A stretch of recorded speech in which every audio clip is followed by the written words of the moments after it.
Saudara Tuhan, seringkali warga kerajaan tidak mengerti nilai daripada kesabaran, ketekunan, dan ketahanan. Dalam Yakobus pasal kelima, maka Tuhan memberikan contoh, yaitu tentang Ayub. Seringkali kita cuma khotbah tentang Ayub itu tentang apa yang pada akhirnya Tuhan sediakan, which is good. Tetapi kita harus tahu, Ayub juga tidak sabar. Dia menyalahkan Tuhan, dia menyalahkan teman-temannya. Padahal dia disebutkan orang jujur, tulus, ya, menjauhi kejahatan, ya, orang yang hidupnya benar, yang mendahulukan Tuhan. Tetapi lewat apa yang kita hadapi hari ini, pertama-tama is revealing about ourselves. Dan firman Allah mengatakan, tirulah teladan dari para nabi yang berbicara demi nama Tuhan. Saya berbicara pada rekan-rekan saya, hamba-hamba Tuhan yang berbicara demi nama Tuhan, setiap kepala keluarga, apa yang Tuhan tuntut daripada kita, dan apa yang orang-orang yang kita pimpin atau keluarga kita mau lihat daripada kita. Pertama tentu saja kesabaran itu, dan ketekunan dan ketabahan. Itu tidak mudah, saudara. Ketekunan itu melakukan sesuatu secara berulang-ulang sehingga menjadi satu habit. Endurance itu tidak banyak orang yang mendapatkannya. Kesabaran itu makrotimia. Ketekunan itu hipomone. Dengan tetap joyful, tetap melakukan tugas-tugas kita, sekalipun ada banyak tekanan, banyak kesulitan. Dan kemudian hipomeno, itu endurance, ketahanan.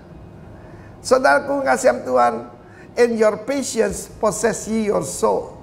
Di dalam ketekunanmu, kamu akan menyelamatkan jiwamu. Itu firman Tuhan. Kita belajar tentang Ayub.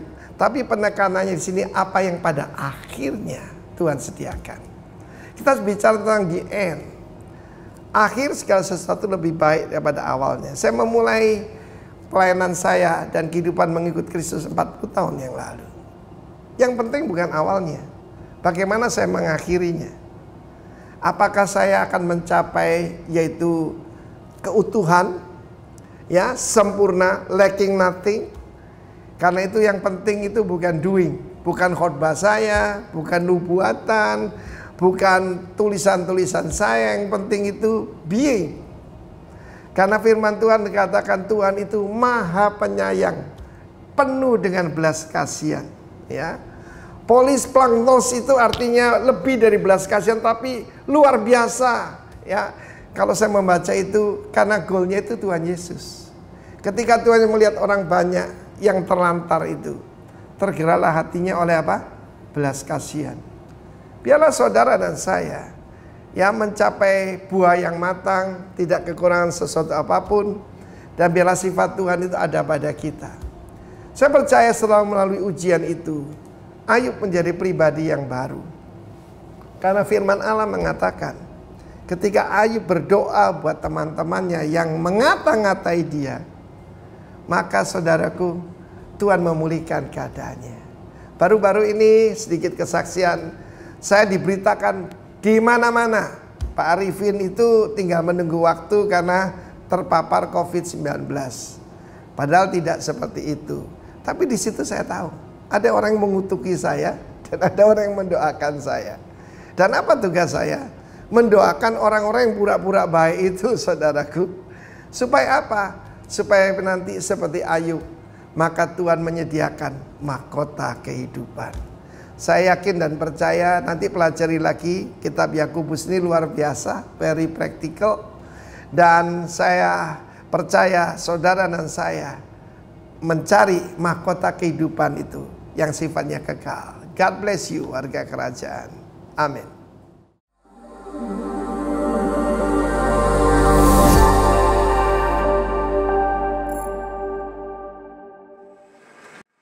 Shalom Bapak Ibu Saudara sekalian. Halo. Apa kabar hari ini? Luar biasa.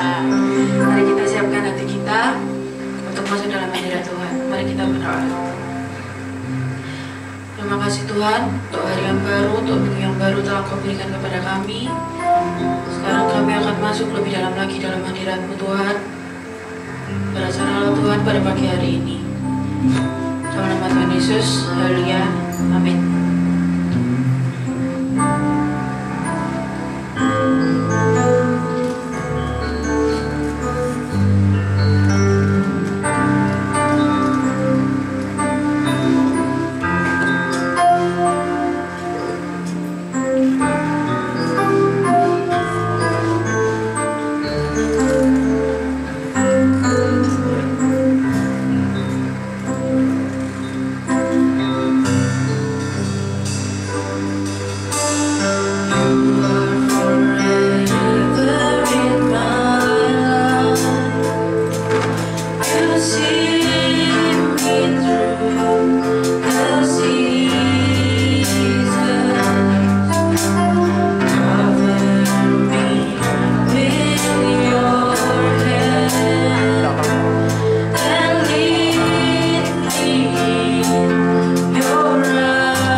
Tuhan. Sebentar lagi kami akan mengangkat suara kami Tuhan, memuji dan memuliakan nama-Mu. Dalam nama Tuhan Yesus, haleluya, amin. Silakan bangkit berdiri saudara.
untuk mendengarkan firman Tuhan.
Berikan kami iman untuk kami sampai pada keyakinan sekalipun dunia bergoncang, kami tetap percaya pada Tuhan. Sekalipun tidak ada dasar bagi kami untuk berharap sesuatu yang baik, kami tetap berharap pada Tuhan. Terima kasih Tuhan. Kami percaya keputusan-Mu tidak pernah salah. Keputusan-Mu dan rancangan-Mu tidak pernah gagal atas kami. Oleh karena itu Tuhan, ketika ketaatan kami, ketika kami tidak taat, maka paksakan rencana-Mu terjadi dalam hidup kami, supaya kami tidak menyimpang dari jalan-jalan-Mu. Kami tahu persoalan, kami tahu masalah, kami tahu tekanan, kami tahu pencobaan akan datang silih berganti. Tapi kami minta kepadamu Bapa di surga, Yesus pembela kami, Roh Kudus penuntun kami, tolong kami, supaya kami tidak menyimpang dari jalan-jalan yang sudah Kau tetapkan bagi kami, supaya kami melihat tangan-Mu sendiri yang mengangkat kami, menolong kami, membuka jalan bagi kami. Terima kasih Tuhan. Hamba bukan siapa-siapa, tidak bisa berbuat apa-apa. Firman-Mu adalah kebenaran, dan biar firman-Mu itu hari ini tertanam di hati kami, bertumbuh, menghasilkan buah yang baik, 30 kali lipat, 60 kali lipat, bahkan maksimal 100 kali lipat. Nama Tuhan dipermuliakan. Terima kasih, ibadah ini milik-Mu, hanya memuliakan nama-Mu. Dalam dan demi nama Yesus, yang siap mendengar firman Tuhan bersama katakan amin. Baik, belum ada yang suruh duduk, kasih tos kanan kiri, katakan silakan duduk.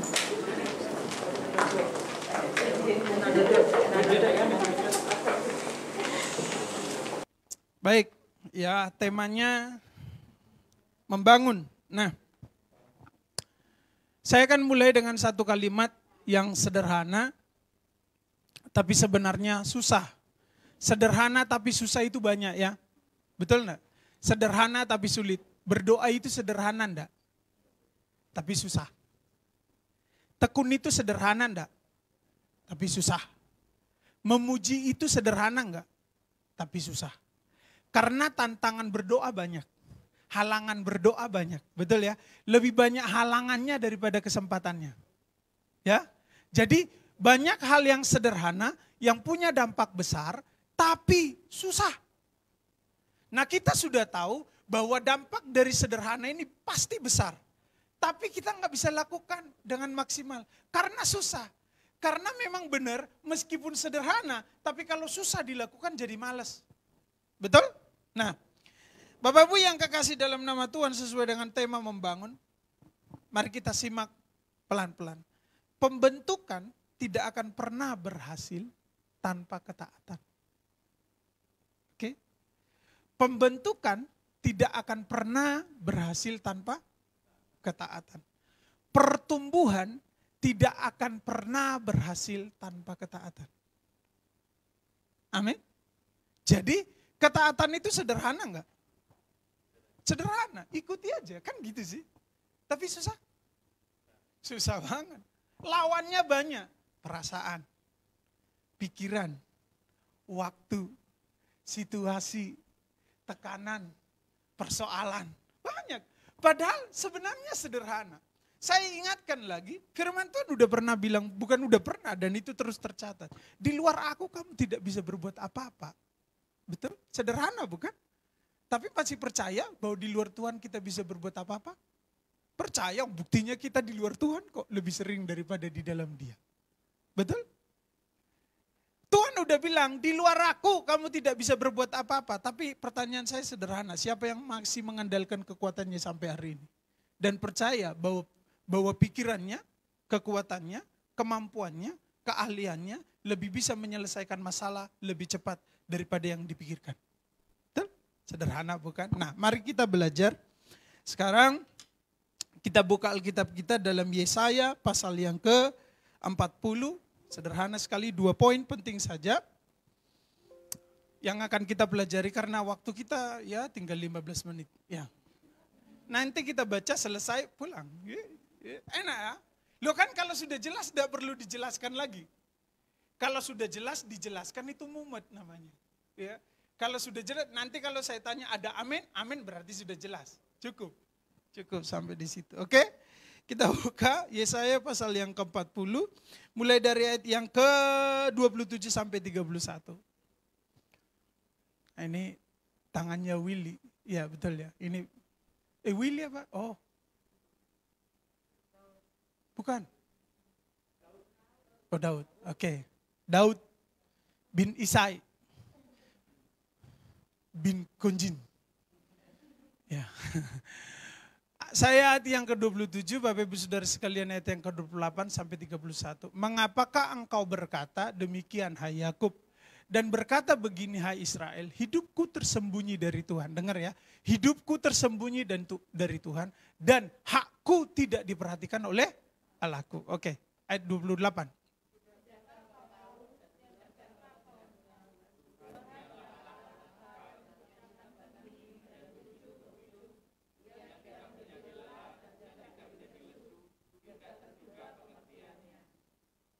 Ayat 29, dia memberi kekuatan kepada yang lelah dan menambah semangat kepada yang tiada berdaya.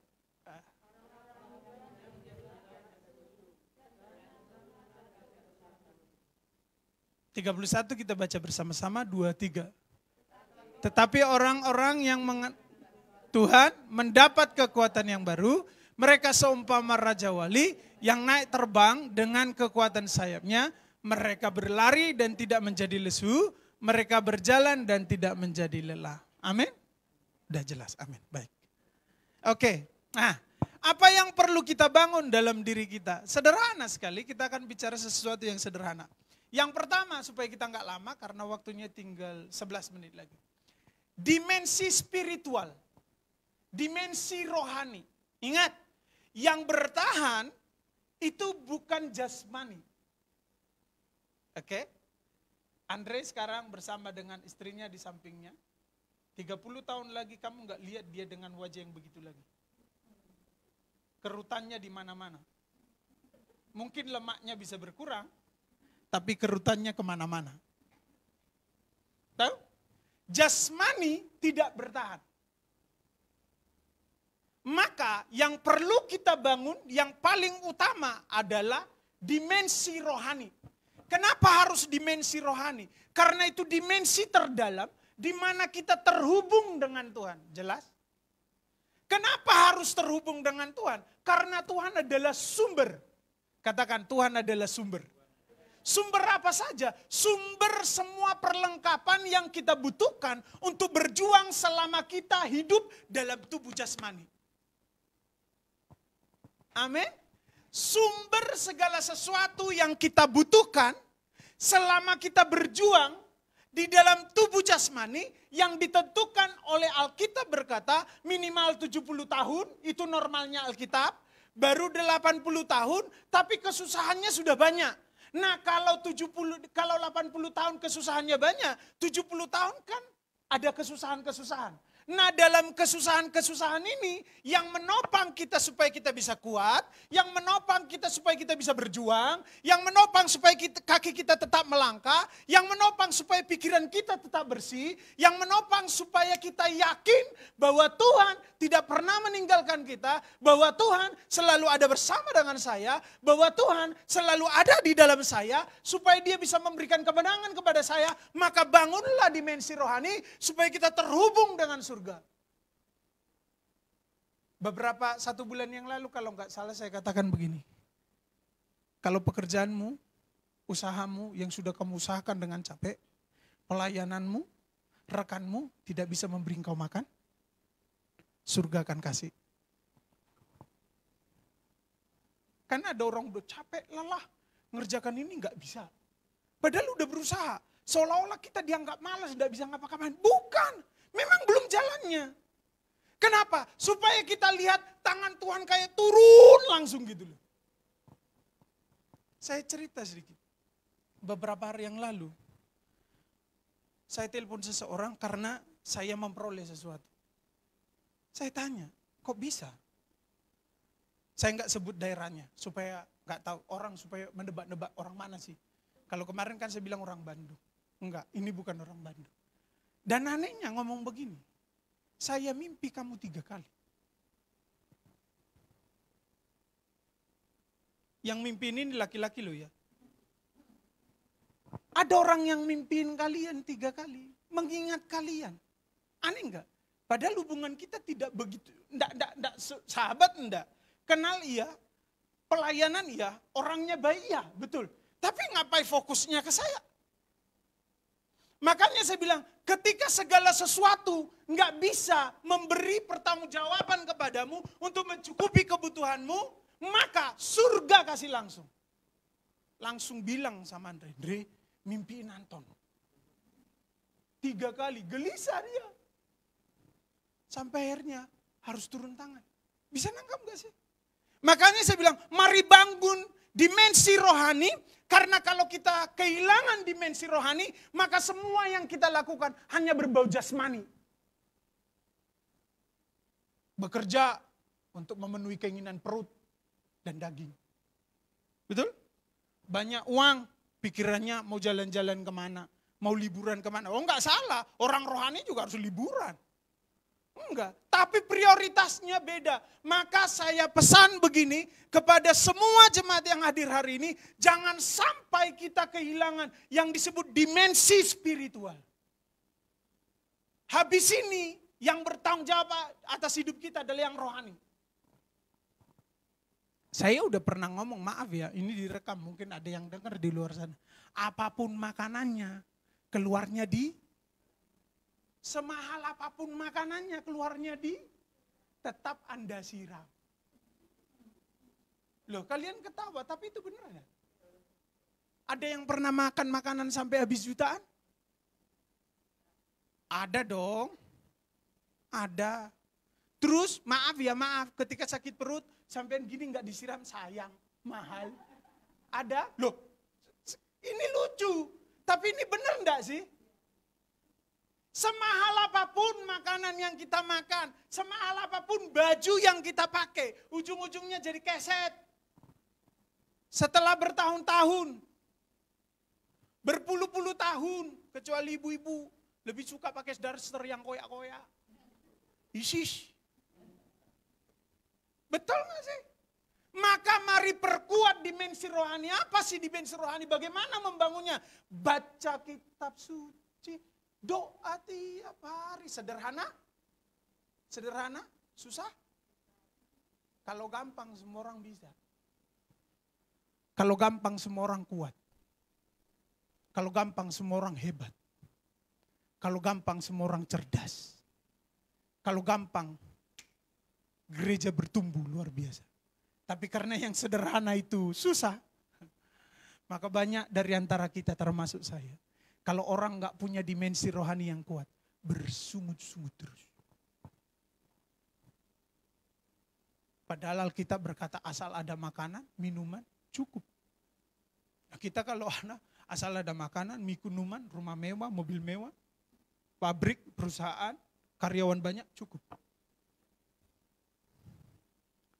Amin. Mulai sekarang nggak enak ya khotbah begini ya. Tapi saya mau mengingatkan, perkuat dimensi rohani. Yang bekerja angkat tangan. Pak Roy, berapa lama mampu tahan bekerja di situasi sekarang ini?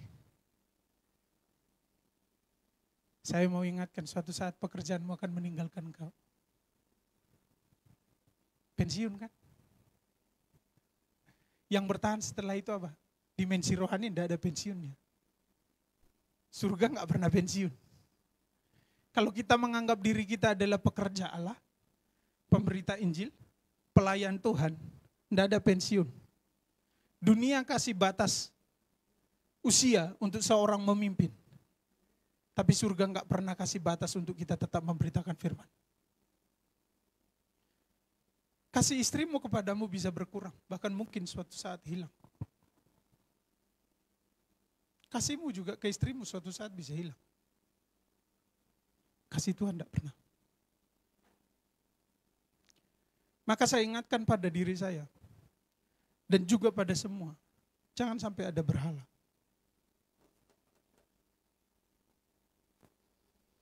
Apakah kamu mencintai istrimu lebih daripada mencintai Tuhan? Kalau iya berhala. Apakah engkau mencintai pekerjaanmu lebih daripada Tuhan? Kalau iya pekerjaanmu berhala. Saya berat ngomong ini. Mari kita bangun dimensi rohani. Saya tahu kita lagi bekerja keras untuk berjuang hari-hari ini. Tahu. Tapi kemarin ada seorang hamba Tuhan, 2 minggu yang lalu ngomong sama saya. Di area manapun kamu mau digoncang, kamu pasti tergoncang. Nangkap enggak maksudnya? Selama saya fokus pada area itu saya akan digoncang. Seperti baling-baling. Di area manapun dia mau diputar, dia akan tetap berputar. Dan hamba Tuhan ini ngomong sesuatu kepada saya, Anton, maaf ya saya kasih tahu, saya melihat kamu sedang terpenjara. Dan di luar penjara itu ada kunci, ada roti. Tapi kamu ambil roti. Karena kamu merasa kamu butuh kekuatan dulu. Tapi saya berdoa, saya udah ngomong ini ke kamu harus pilih kunci. Karena kalau kamu ambil roti, kamu makan, kamu masih di penjara. Tapi kalau kamu ambil kunci, kamu buka pintunya, kamu keluar penjara. Kamu gak hanya akan lihat roti, kamu lihat prasmanan. Wah, waktu saya mendengar itu, segala pujian bagi Tuhan. Saya tahu banyak dari antara kita yang lagi berjuang hari-hari ini. Amin. Maka saya ingatkan, satu, dimensi batin itu adalah dimensi rohani, dimensi kejiwaan. Kemarin saya sedang posting satu lagu di Instagram. Itu memberkati saya sekali, jujur. Judul lagunya Jujur, Sini Muhyiddin. Jujur kadang ku tak sanggup menghadapi semua bebanku, menantikan jawaban. Banyak ya yang lagi nunggu ya. Tapi kata-kata ini yang saya senang. Menolak untuk menyerah. Apalagi? Ku tahu kau Tuhan yang sanggup. Apa nih? Menolong dalam sesaku. Yang menarik dia bilang ini. Namun meskipun kau belum. Artinya kalau belum pun menolong. Ku kan tetap menyembahmu. Yang membuat saya bersyukur pada Tuhan. Dia lagu itu berkata ini. Ku kan bernyanyi sampai jiwaku percaya, sampai hatiku mendengar lagu pengharapan. Wah. Kalau nggak ada dimensi rohani, orang itu nggak bisa nyanyi begitu. Dia akan cari teman siapa yang bisa nolong dia hari ini. Dia akan cari sahabat, atau mungkin ada orang yang pernah dia utangi, dia datangi. Tolong aku. Tapi hari ini Tuhan mengajar kita. Dia coba perhatikan ayat yang ke-7. Waduh kok udah jam 9 baru 1 poin. Amin wis. Ayat yang ke-27. Mengapa engkau berkata demikian hai Yakub? Ini Yesaya nulis. Dan berkata begini hai Israel, hidupku tersembunyi dari Tuhan. Pertanyaan saya sederhana. Ini umat pilihan. Lagi diceritakan oleh Yesaya dan mereka berkata begini. Yang sudah puluhan tahun mengalami pertolongan Tuhan, betul? Bahkan di padang gurun pun mereka nggak pernah kekurangan apapun. Karena Yesus Allah yang berkuasa supply semua kehidupan mereka. Mereka hanya butuh ketaatan dan semua disuplai. Dan tahu nggak mereka berkata begini, hidupku tersembunyi dari Allah. Bagaimana bisa duduk di sini bertahun-tahun dan hari ini ngomong hidupku tersembunyi dari Allah. Dan dia tidak membela aku. Ya terus apa gunanya duduk, apa gunanya merenungkan firman, apa gunanya mengalami semua mujizat. Dan yang menarik Bapak Ibu, saya kalau baca ini, apa ya? Tuhan, apakah kami akan mati di padang gurun? Ini kan perjalanan kerohanian. Ya? Orang keluar dari Mesir menuju. Saya kalau benar, maaf, bukan, tapi saya bilang, Tuhan, bukankah generasi yang pertama itu semua mati di padang gurun? Saya tanya, mereka ngalami mujizat enggak? Oh, laut terbelah, nggak pernah lihat laut terbelah. Kalau orang buat tol kita dibuat bendungan baru kita bisa lihat ya, kayak laut terbelah. Tapi kita nggak pernah lihat itu. Mereka makan mana, kita nggak pernah makan mana. Mereka lihat tiang awan, tiang api tiap hari. Banyak mujizat yang mereka alami, banyak mujizat yang mereka lihat. Tangan Tuhan selalu menuntun mereka, tapi mati semua. Karena apa? Ketidaktaatan. Sederhana. Saya bilang Tuhan, saya nggak mau mati di padang gurun. Bawa saya sampai ke tanah Kanaan. Dan itu bisa terjadi kalau kita bangun dimensi rohani. Mari mulai sekarang, kita, bukan saya, kita bangun jam doa. Berteriaklah kepada Tuhan terlebih dahulu sebelum berteriak kepada saudara-saudaramu. Berserulah kepada Tuhan terlebih dahulu sebelum kau berseru kepada tetangga-tetanggamu. Tentang kesulitanmu, tentang bebanmu. Berserulah kepada Tuhan dulu sebelum kau berseru kepada pemimpin-pemimpinmu. Karena kalau bukan Tuhan yang buka hati, semua akan tertutup. Mereka berkata, hidupku tersembunyi, hakku tidak dibela, enggak mungkin, saya percaya. Enggak ada yang tersembunyi di hadapan Tuhan. Kalaupun hanya kamu dan dirimu yang tahu, itu enggak tersembunyi di hadapan Tuhan. Istrimu boleh, kamu boleh menyembunyikan sesuatu dari istrimu. Entah uang kasih di sepatu, di mana, ya entah tiba-tiba gitar datang, istrimu enggak tahu. Kamu beli, belanja online, tapi itu tidak tersembunyi di hadapan Allah. Dan dengar, orang yang percaya kepada Tuhan, dia pasti membela kita. Dia pasti. Seberat apapun situasi hidup yang akan kita hadapi, dia pasti membela kita. Amin. Itu yang pertama. Jadi mari bangun dimensi rohani, dimensi spiritual, supaya kita tidak bersungut-sungut, supaya kita tidak mempertanyakan Tuhan, supaya fokus kita bukan pada diri kita sendiri. Masalah sering kali terjadi, persoalan tidak pernah selesai, karena kita fokusnya pada diri sendiri. Betul? Bukan fokus pada Tuhan.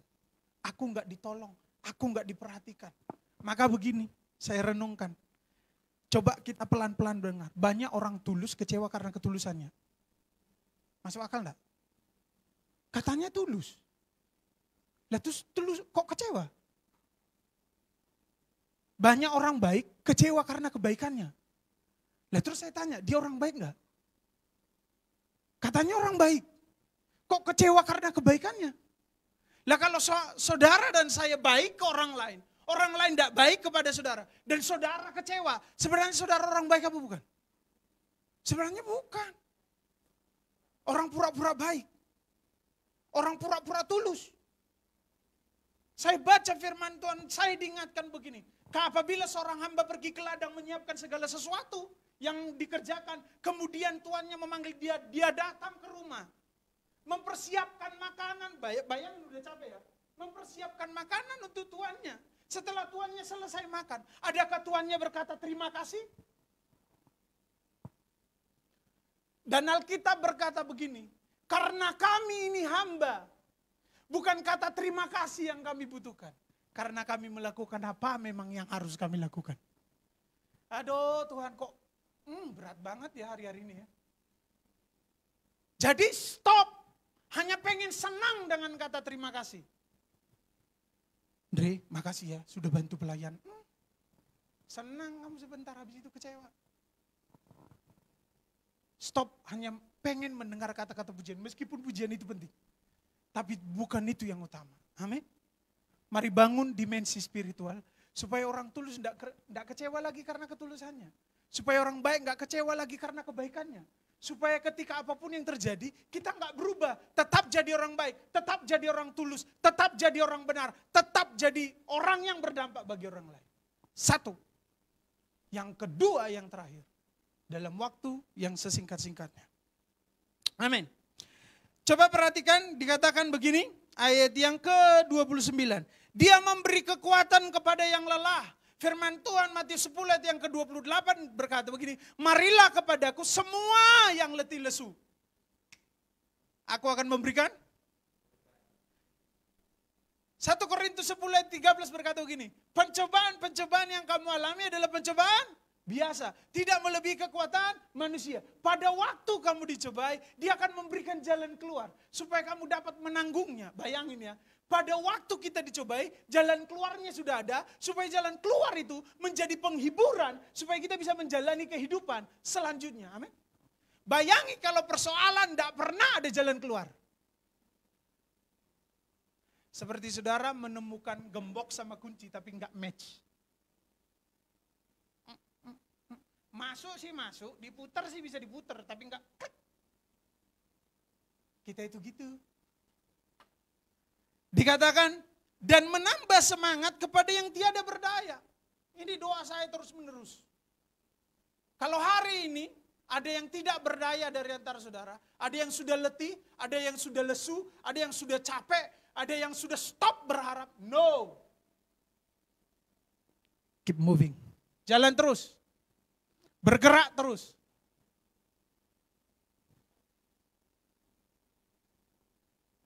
Amin. Sampai kita lihat tangan Tuhan menolong kita. Saya nggak tahu kesulitan apa yang saudara hadapi. Dan saudara juga nggak tahu kesulitan apa yang sedang saya hadapi. Perjuangan apa yang sedang saya hadapi. Pergumulan apa yang saya hadapi. Tapi saya tetap percaya pada ini. Ayat yang ke-30. Orang-orang muda menjadi lelah. Kekuatan orang muda, kehebatan orang muda apa? Kekuatannya. Tapi ternyata orang muda ini pun bisa jadi lelah. Ayat 31, lanjut. Kita selesaikan, 31. Tetapi orang-orang yang menanti-nantikan Tuhan apa? Mendapat kekuatan baru. Mereka seumpama apa? Raja wali yang naik terbang dengan kekuatan sayapnya. Mereka berlari tidak lesu. Udah kok berlari dulu ya, harusnya jalan dulu dong. Betul dong? Betul enggak? Loh, orang jalan dulu baru berlari apa berlari dulu baru jalan? Jalan dulu baru berlari. Lah kalau sudah capek ngapain jalan? Betul enggak? Tapi ini dikatakan begini, tetapi ini hak kita. Menanti-nantikan Tuhan. Maka yang kedua, selain membangun dimensi spiritual, bangun keyakinan bahwa firman Tuhan tidak pernah salah. Harus yakin ini. Yakin dulu ini, rancanganku adalah rancangan damai sejahtera, bukan kecelakaan, mendatangkan hari depan penuh pengharapan. Yakin itu. Kalaupun hari ini semua berantakan, yakin itu bahwa masa depanmu penuh pengharapan. Loh, kalaupun hasilnya berbeda dengan apa yang kamu pikirkan nanti, tetap penuh pengharapan. Yakin itu. Amin. Nah enak ya. Dikatakan begini, apa sih? Jadi gini loh, menanti-nantikan Tuhan itu artinya berharap pada Tuhan. Berharap pada Tuhan itu Artinya gini, kita sedang belajar mengubah kekuatan. Dari kekuatan kemampuan manusia yang terbatas, pola pikir yang terbatas, perasaan yang terbatas, perasaan yang terganggu, pikiran yang terganggu, dengan pikiran Allah dan hati Allah ditaruh di dalam. Betul enggak sih? Jadi ketika kita menanti-nantikan Tuhan, kita sedang mengupgrade kekuatan. Bisa katakan amin? Memang gak enak kalau gini nih. Kalau bisa pulang dari gereja 100 juta per orang. Wow, tepuk tangan semua. Tapi begitu pulang dari gereja sampai ke rumah, rugi 200 juta satu orang. Gak ada yang tepuk tangan. Tapi kalau keluar dari gereja dapat uang 100 juta semua, haleluya, puji Tuhan. Ibadah bisa 1 hari gak apa-apa. Tapi kalau dikatakan begini, menanti-nantikan Tuhan itu artinya begini, berharap bahwa Tuhan memberikan hikmatnya, Tuhan memberikan karunia-Nya, Tuhan memberikan belas kasihan-Nya, supaya kita tidak berhenti meratapi nasib dan melihat bahwa Dia akan menolong. Jadi gini, kita selesai di sini. Apa sih makna dari kita menanti-nantikan Tuhan? Ya. Kalau kita punya keyakinan kepada firman Tuhan, apa yang terjadi dalam hidup kita? Tadi yang pertama, mari kita bangun dimensi spiritual. Yang kedua, bangun keyakinan bahwa firman Tuhan tidak salah. Kalau menanti-nantikan Tuhan itu artinya begini. Cara mengatasi ketidakmungkinan alamiah. Siapa yang tahu Daud pasti jadi raja? Yang dipilih Samuel siapa? Yang dipilih Samuel siapa? Siapa yang bilang Samuel milih Daud? Yang dipilih duluan Koncin malah. Ya? Betul ya? Sudah berapa, ada 10 tahun yang lalu ya? Ada, dipilih dulu. Daud belum. Sama waktu Samuel lihat, yang dilihat kakaknya Daud yang tentara, badannya tegap keren. Sampai semua lewat, baru tuh Samuel berkata begini, masih ada anakmu? Ada. Yang unyu-unyu keluar, nah ini Daud nih. Unyu-unyu wajahnya kemerah-merahan, umurnya mungkin masih 17. Tapi tahu enggak, dia dipercayakan 2-3 ekor domba. Dia bilang kalau ada beruang tak robek mulutnya. Gimana cara ngerobek mulut beruang? Tapi itu terjadi. Kalau singa menerkam dombaku, tak robek tak ambil domba. Ih, yang unyu begitu, yang tidak masuk dalam hitungan manusia. Ketidakmungkinan alamiah itu bisa terlewati kalau kita percaya sama Tuhan. Aduh, memang gak gampang, bener gak gampang. Gak ada orang yang yakin Daud pasti jadi raja. Tapi Daud jadi raja. Siapa yang meminta Saul jadi raja? Israel bukan? Israel bukan? Tuhan penuhi enggak? Jadi tidak semua yang kamu minta, yang dijawab Tuhan, itu adalah masa depan. Akhirnya Israel kecewa bukan? Tuhan tentukan siapa yang jadi raja pilihan Tuhan.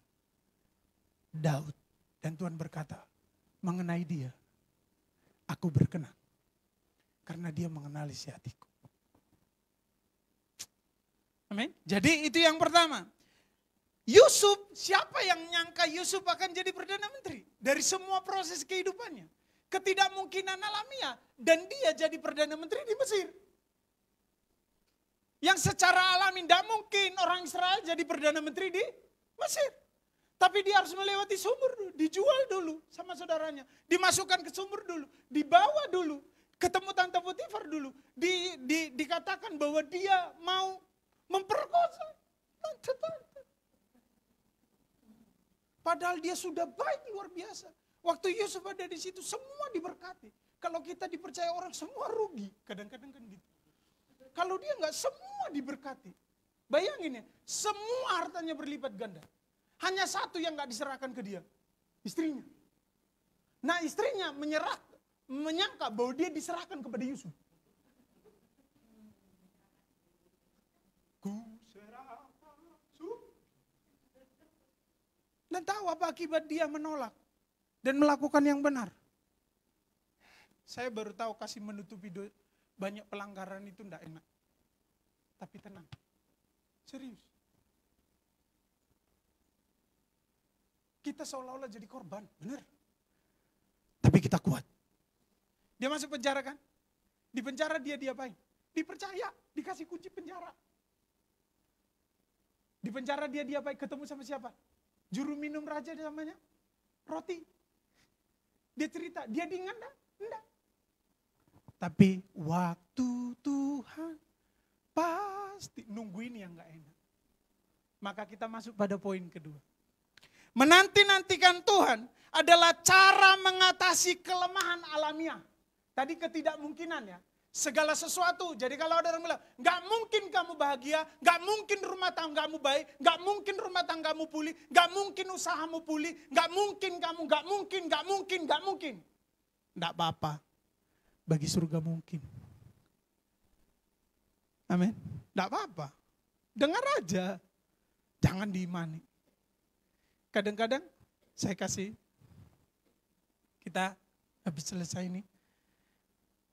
Adam dan Hawa jatuh di mana? Di mana? Hadirat Allah bukan? Saya tanya, iblis bisikin Yudas di mana? Supaya saudara tahu bahwa seolah-olah dekat dengan Tuhan itu baik. Iblis membisikkan ke telinga Yudas untuk menjual Yesus di mana? Waktu makan bersama-sama dengan Yesus. Jadi datang ke gereja baik. Tapi kalau enggak taat sama firman Tuhan jadi kayak Yudas. Dalam hadirat Allah baik. Tapi kalau enggak taat sama Tuhan jadi kayak Adam. Jelas ya? Jadi gini. Mengatasi ini yang terakhir, mengatasi kelemahan alamiah. Apa itu? Enggak sabaran. Termasuk yang ngomong di depan ini. Saya bilang, Tuhan kalau ada yang mau Tuhan ubah, itu saya. Saya lagi berdoa ini dan ngomong begini. Apapun yang Tuhan rasa ke depan, menghancurkan diri saya, karakter, pelayanan, keluarga dan apapun yang Tuhan percayakan, buang, pangkas. Potong, mau hancur sekalian, bentuk. Amin. Saya bilang, makanya kalau Daud berkata, ujilah aku Tuhan, saya belum berani ngomong begitu. Remuk redam nanti semua. Serius. Karena daging saya masih kuat. Keinginan saya masih kuat. Tapi saya berdoa kepada Tuhan. Menanti-nantikan Tuhan adalah cara mengatasi kelemahan alamiah. Ketidaksabaran, ketidaksetiaan, ketidakjujuran, ketidaktaatan. Nah kalau kita menanti-nantikan Tuhan, kita terbebas dari itu. Kita tetap percaya, kita tetap taat, kita tetap setia kepada Tuhan. Amin. Sudah jelas ya? Sederhana ya. Satu, mari kita bangun apa? Dimensi rohani. Supaya kita enggak bersungut-sungut dalam kehidupan. Supaya enggak bilang aku ini tulus loh. Tapi kecewa karena ketulusannya. Aku ini baik loh. Tapi kecewa karena kebaikannya. Berapa banyak orang baik kecewa karena kebaikannya. Karena dia sebenarnya bukan baik tapi pura-pura baik. Dia berharap kebaikannya akan berbalas kebaikan kan. Iya kan. Kalau kebaikan berbalas kejahatan. Akhirnya kelihatan aslinya. Maka masih ingatlah pada semua perjalanan yang Tuhan tentukan atas hidup selama 40 tahun di padang gurun. Kalau di mall senang semua belanja itu. Ya, apalagi kalau jalan-jalan ke Singapura, lupa pulang. Tapi karena itu di padang gurun, jelas itu akan menentukan siapa itu sebenarnya. Tidak ada makanan, tidak ada minuman. Loh, semua harus mengandalkan Tuhan. Haus. Tuhan bilang sama Musa, pukul, keluar air. Ada air tapi pahit, harus tanya sama Tuhan. Bayangin ya, tapi saya bilang itu adalah perjalanan paling seru. Kenapa? Semua di bawah kendali Tuhan. Tapi yang begitu pun mati semua di padang gurun. Yang sebagian. Yang lahir, ingat. Yang lahir di padang gurun, selamat semua sampai tujuan. Saudara bisa bayangin enggak? Hanya 2 yang dari Mesir yang masuk. Lainnya mati di padang gurun, yang lahir di padang gurun. Itu selamat semua sampai ke tanah Kanaan. Jadi, masih ingat ya? Jadi, 1, bangun dimensi rohani. Yang kedua, bangun keyakinan firman Tuhan tidak pernah salah. Amin, Tuhan memberkati. Ayo, sama-sama kita persiapkan diri dalam perjamuan kudus.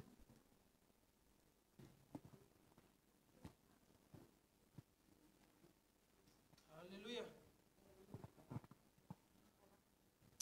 Langsung. Saya undang kita semua bangkit berdiri. Terima kasih Tuhan. Kami percaya, kami yakin bahwa selama kami mengandalkan Engkau, kami akan selalu melihat tangan-Mu terulur buat kami.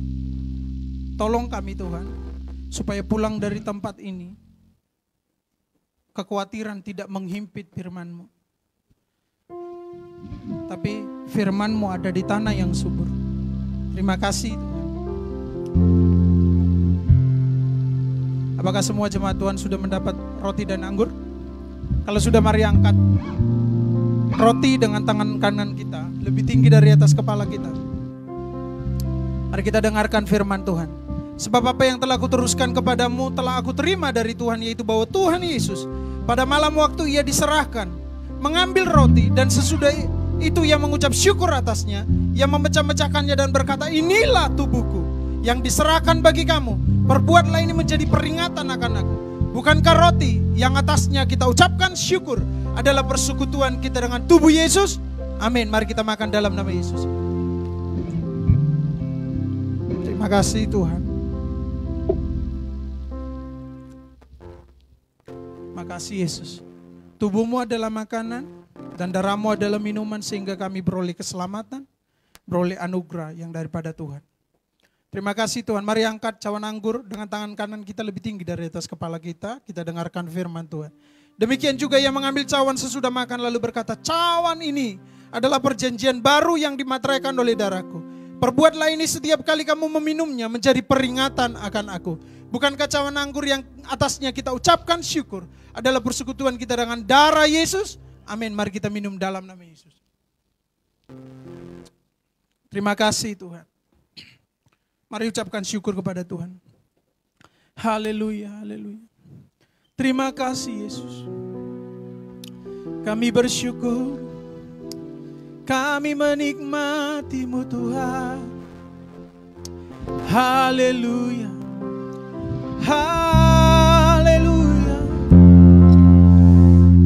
Segala puji syukur bagi-Mu Tuhan. Kau yang layak, Kau yang layak, Kau yang layak. Terima pujian, terimalah sembah sujud kami, terimalah hidup kami Tuhan, pakai memuliakan nama-Mu. Oh, haleluya. Bapak, terima kasih, kami bersyukur Tuhan ingatkan kami kembali bahwa kami harus membangun dimensi rohani kami, hidup kerohanian kami, supaya pada akhirnya kami mengalami Engkau, supaya pada akhirnya kami mengalami tuntunan-Mu, pembelaan-Mu atas hidup kami. Dan kami juga harus membangun keyakinan kami pada firman Tuhan yang tidak pernah salah, supaya hidup kami, perjalanan kami berhasil dalam tujuan-Mu, dalam kehendak-Mu, dalam ketetapan.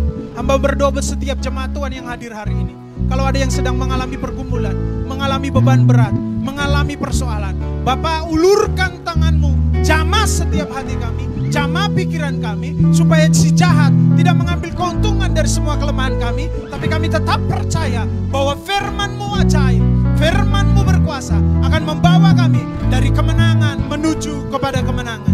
Terima kasih Tuhan. Terima kasih Tuhan. Kalau sebentar kami akan berpisah dari tempat ini menuju tempat kami masing-masing, biar kiranya kasih, sukacita, damai sejahtera limpah atas kami. Mari jemaat Tuhan angkat kedua tangan, terima berkat dari Tuhan. Haleluya. Oh, Tuhan memberkati-Mu dan melindungi. Amin. Tuhan menyinari-Mu dengan wajah-Nya. kasih karunia, hadapkan wajahnya dan damai sejahtera. Oh, amin. Haleluya. Amin. Ibadah selesai, Tuhan Yesus memberkati. Shalom.